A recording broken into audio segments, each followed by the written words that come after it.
Welcome back to the Raising Our Vibration podcast, where we explore higher consciousness through spiritual practice. And our mission and purpose at Raising Our Vibration is to raise our collective vibration to resonate with finer frequencies of peace, love, and light. So we live as boundless, compassionate awareness. And that is so pertinent to our world situation today, where we experience so much turmoil in the world around us, whether it's in wars or economic conditions or pandemic or environmental conditions. It feels like there's so much turmoil around us, and that can really stir us up inside. It can make it really challenging to find a space of peace and to kind of live from that higher consciousness that we desire to live from. So today we're going to talk about and explore through practice how to put a stop to that inner turmoil. And so with any experience we have, what we experience is the result of what we're focusing on and how we're relating to it, the meaning context that we bring to that experience. And so today in our practice, we're going to focus on the sensory experience of inner turmoil, and then we're going to bring a meaning context of sacred space and holding that, embracing that in a sacred space. And so you can experience both going into the turmoil instead of pushing it away or trying to distract yourself from it, which just ends up with it perpetuating subconsciously, and really instead turn inward, directly go into it, and then change your relationship with it and change how you hold that, the space within which you hold that inner experience. And so what I want you to do as we move into this is just think about something that is causing you inner turmoil. And so just ponder that. And Stephen's going to talk a little bit about some inner turmoil that some clients of his are experiencing. So that may also prompt you with similar experiences in your life. And then we'll work through that in our practice. So Stephen, I'll pass to you. Kevin, thank you, and love and blessings to everybody who is listening or who is watching this. We're always extremely grateful for your presence and your love. So as you know, I get to sit with a lot of wonderful souls throughout my week. And one of the things that I'm very aware, especially at the moment when we are dealing with lots of the outer turmoil, and this can come in any number of ways. We might be going to a university where there's a lot of turmoil going on because there are different factions that support different views in our world at the moment. And there are different ways that we hold our loyalties or our opinions or our judgments, and they tend to sit on one side or another. And that is very human and very natural for that to happen. And it sometimes is very difficult when we watch news and watch pictures not to take sides. And that is also a very human part of us. We feel injustice. We want to cry out against the injustice. And we want to see, especially, the lives of women and children and the older people on our planet protected and loved and cared for and cherished. So when we see those pictures, especially because so many of us are in some way or another drawn in through media, whether it be news or social media or our friends' opinions or people sending us pictures and letters and so on, we tend to get drawn in, and they might occupy a lot of our extra space for thought. So in a sense, the garden of our mind, which might have been generally peaceful, gets disturbed, and it has a lot of unwelcome images and pictures and opinions that kind of, some of you might feel a trust in upon it, and others might feel, well, actually, I've got to pay attention to this because it is part of where I want to bring my energy, and I want to support freedom, and I want to support the right of all families to be free and peaceful. So in some of the work that I've done with these wonderful souls this week, they're often in those situations where they're in one group or another, and so they tend to have an opinion either for one group and against the other, or vice versa. And so I often ask them to, first of all, share their view very honestly. And this is, if you're listening and you're in that situation, it's really important that you've got somebody to express those views to, a loved one, and preferably somebody very close to your heart, or somebody who can just hold space without necessarily pushing you into further judgment, but just hold space and be a listener.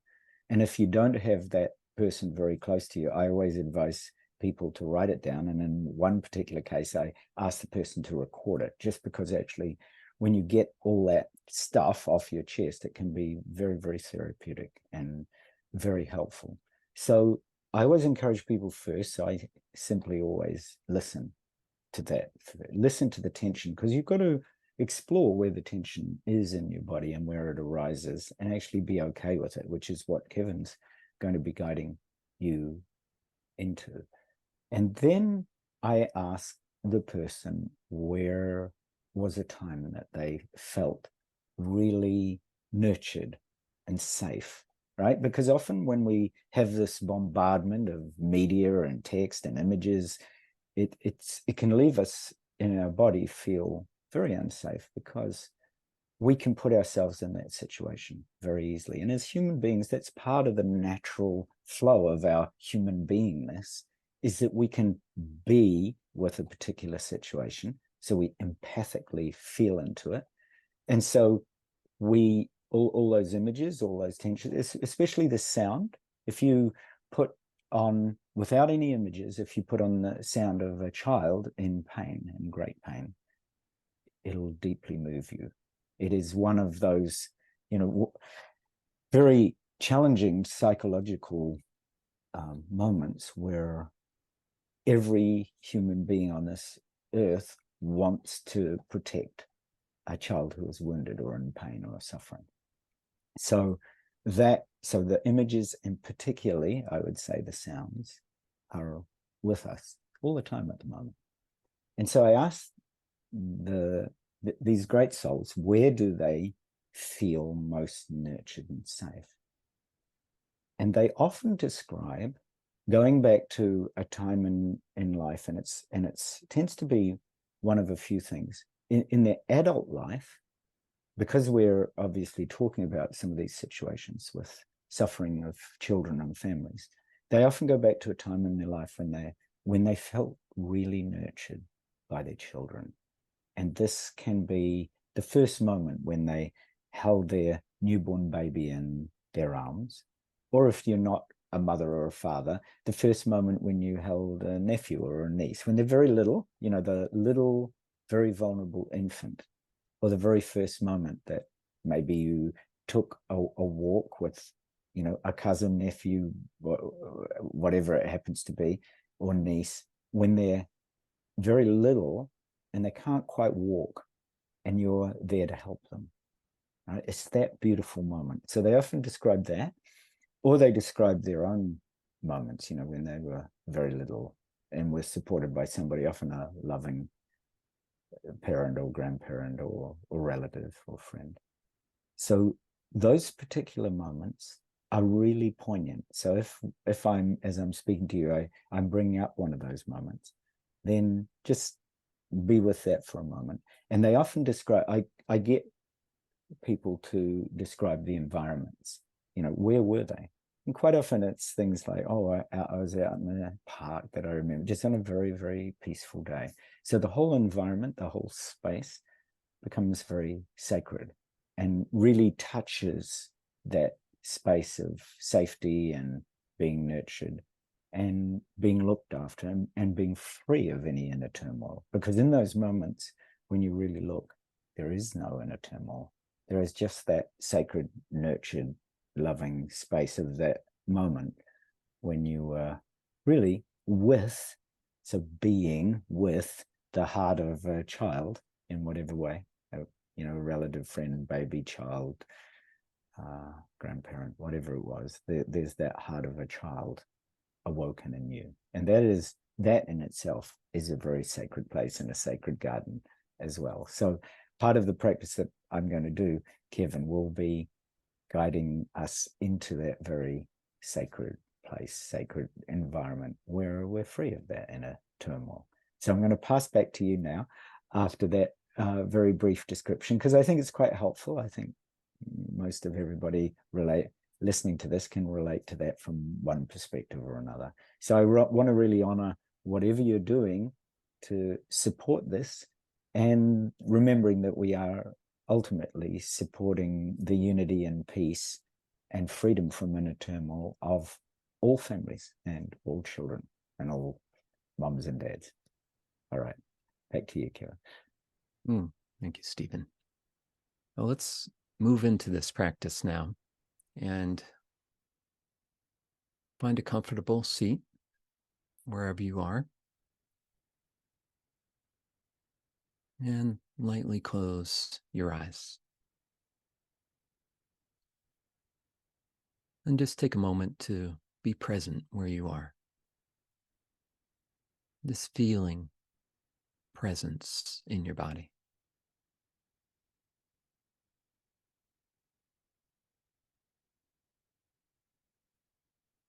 And consider the space around you as a sacred space, a safe space, a space where it is safe to turn inward and become aware of something that's causing some inner turmoil for you.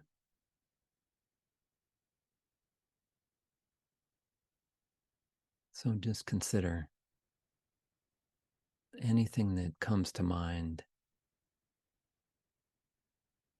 that is a point of inner turmoil.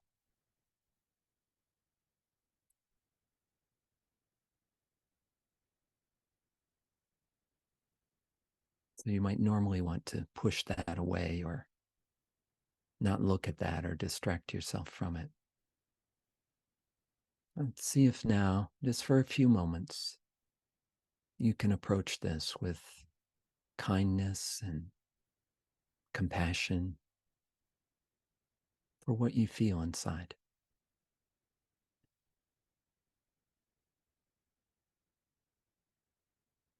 And as you contemplate that instance of inner turmoil,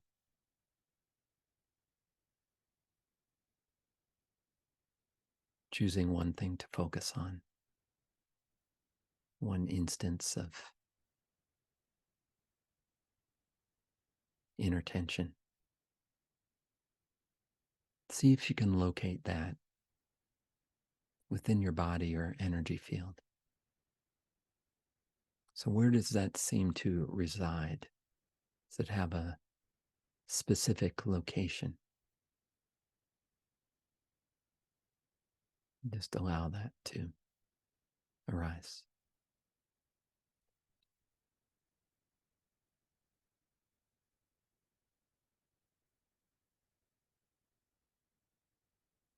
And as you feel into that location, that point of tension,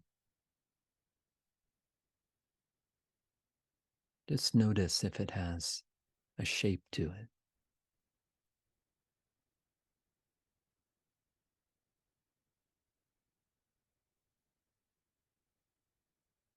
Notice if that shape has a size.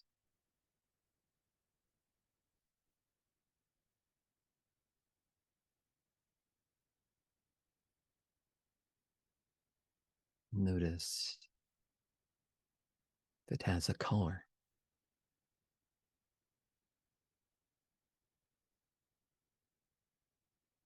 perhaps it has a texture.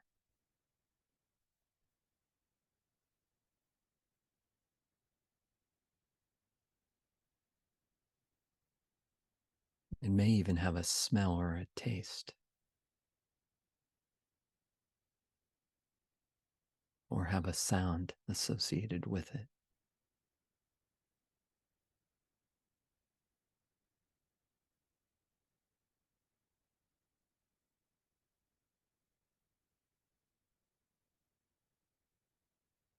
And as you hold space around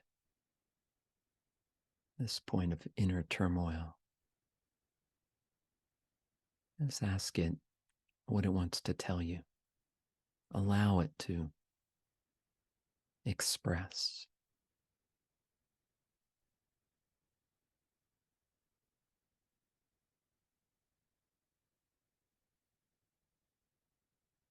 What does it want to tell you?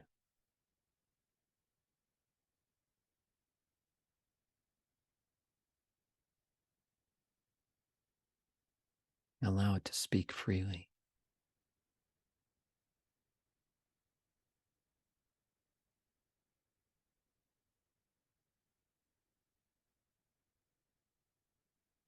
And let it know that you understand.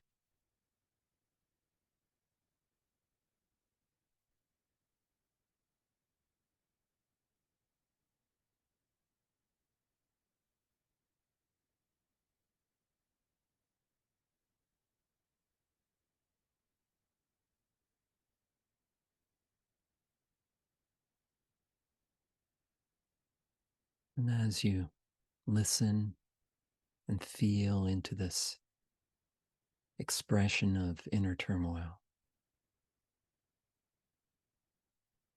just allow it space. Really let it express and breathe. Allow it to be okay to express this.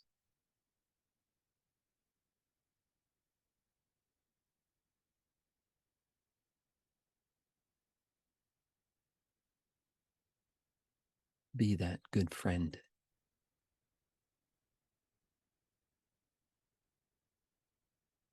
who can sit and be present as you express how you feel.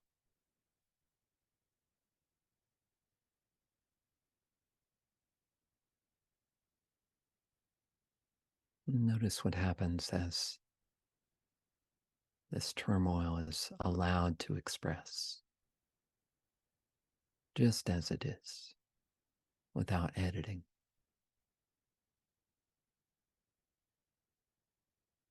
Notice any shift in feeling, in sensory quality of this space.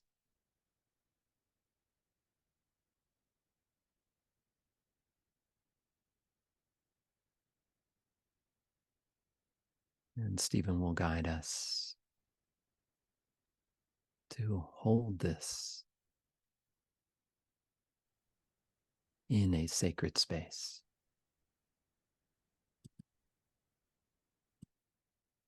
So now, as you're feeling into this space, holding the inner turmoil in this space, I want you to feel as if you are in a sacred place that's starting to expand and open, a little like a sacred garden or a sacred place in which you can simply sit down and rest or lie down with this turmoil. As if you're able to hold the turmoil a little like a plant in a garden, that it's a tree, one of many trees perhaps, that might be just growing in your garden and that needed some tender nurturing and care. So here you're just lying down now in your garden or sitting, I have a particular garden I always go to. It's very large. It's got lots of space. The wind's blowing. It's a very gentle wind. Sun's shining. It's a particular season of the year. It's spring in Japan. So there's a feeling that I know, that nurturing feeling that allows me simply to open to this inner turmoil and hold it safely in the garden. A little like a tree that's growing. And it just needs a little bit of tender care. And here, as you're resting in this sacred space, and here I'm lying down, and you could also be sitting. Just imagine that you can feel the connection with the earth, with Gaia. And that maybe there is this deep sense of grounding and peace that's flowing from your body. If you're lying down, it's flowing out from your head and shoulders and back and arms and heart and belly and the hips and legs. If you're sitting, it's growing down deep into the earth, spreading out into the ground below. So you're just feeling into your body, just feeling it relaxing into this sacred space, this beautiful park or garden or open sacred place. It could be anywhere. It doesn't need to be in this world. It could be anywhere that you feel opens you to peace and sacredness. So it's a very sacred place. Some of you might find, like I do, that I go to a temple, where you go to another world which supports this sacredness. Wherever you are is absolutely perfect. So you're just letting your attention open to this sacred place and this sacred space, and letting that sacred space start to saturate your body. Because you can feel it relax. I can feel deeply relaxed on the ground there. And letting my attention moving up through the body. Maybe moving up from your feet, up through your legs, up your hips, up your spine, all the way up through my head, face, and the crown of my head.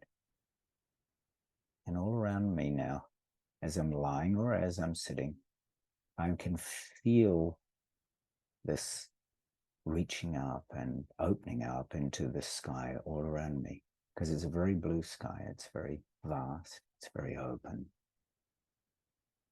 The sky is vast. So some of you could be in a different type of garden. Some of you might choose a desert, or you might be in a sacred place like on the ocean. It's all perfect. And there's probably a sky somewhere around you. And all around me, there is this beautiful foliage and branches and leaves and blossoms. So in my case, my sacred place has branches swaying gently in the wind. It's as if the wind is whispering in the leaves and in the branches, whispering in the breeze. And all around this sacred space, there's a feeling of being nurtured and being loved. There's a feeling of benevolence. There's a feeling of being cared for and nurtured. You might even find that the inner turmoil has started to grow or even disappear. There might just be now this feeling of gently being loved, gently being cared for. You can feel this presence of love. Sometimes it comes up in this sacred place in different ways. Sometimes it might be friends that care for you that are there too, or maybe it's other plants that you love, or other animals that you particularly love that come to you. Or it could be guides or angels, could be any way that you love being nurtured that's present in this sacred place. So you can feel all this love and all this nurturing and all this sacred presence. It's as if there is this presence of love and kindness and compassion, almost as if the sky or the guides or the plants or the ocean or the sky is gazing at you, connecting with you, opening you to loving kindness and compassion, accepting every part of you. It's just this beautiful glow of unconditional love. There's this glow of the light, almost as if the sky itself is wise and radiating wisdom and love. Maybe beyond anything you've conceived possible up to now here, it's just opening you to this potential of unconditional love and compassion.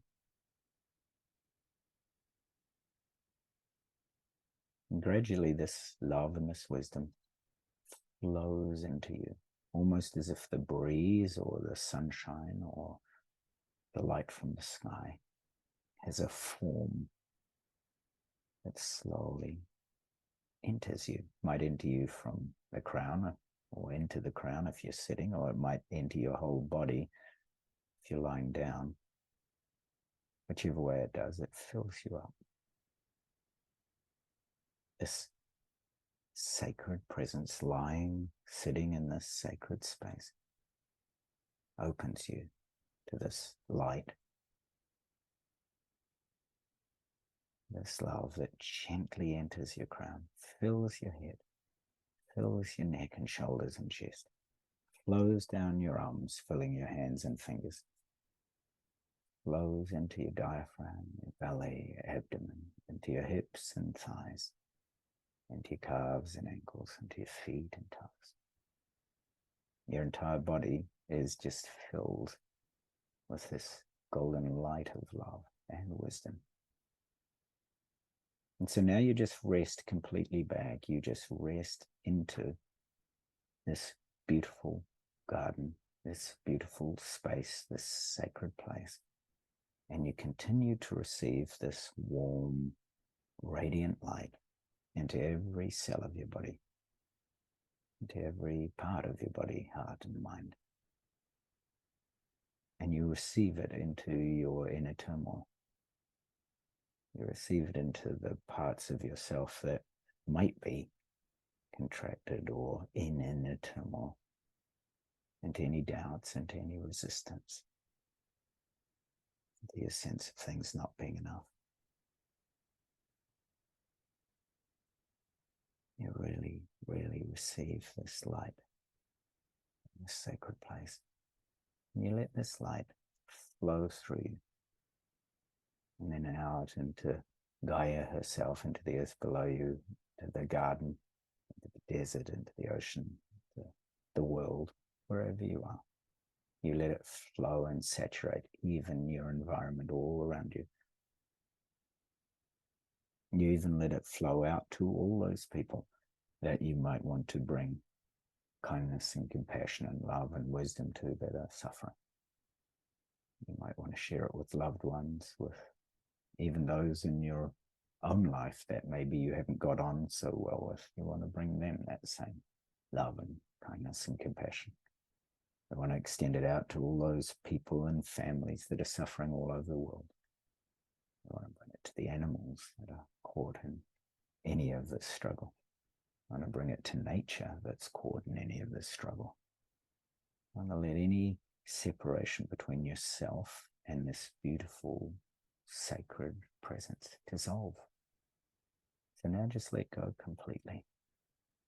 So even this practice just dissolves into the boundless light and love, wise compassion.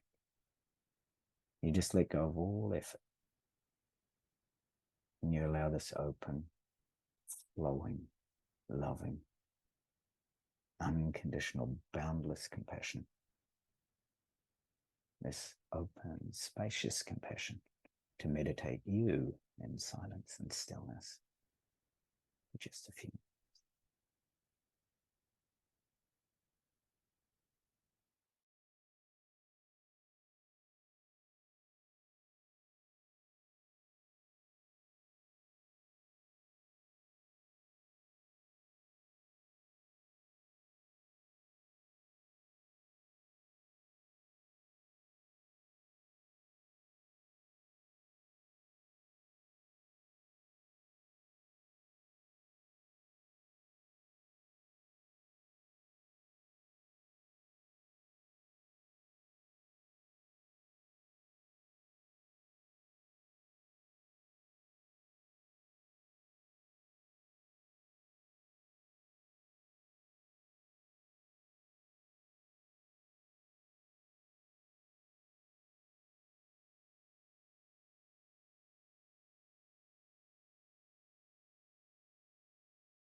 Now slowly, ever so slowly, resting as this precious sacred space, this precious open garden of wisdom and compassion.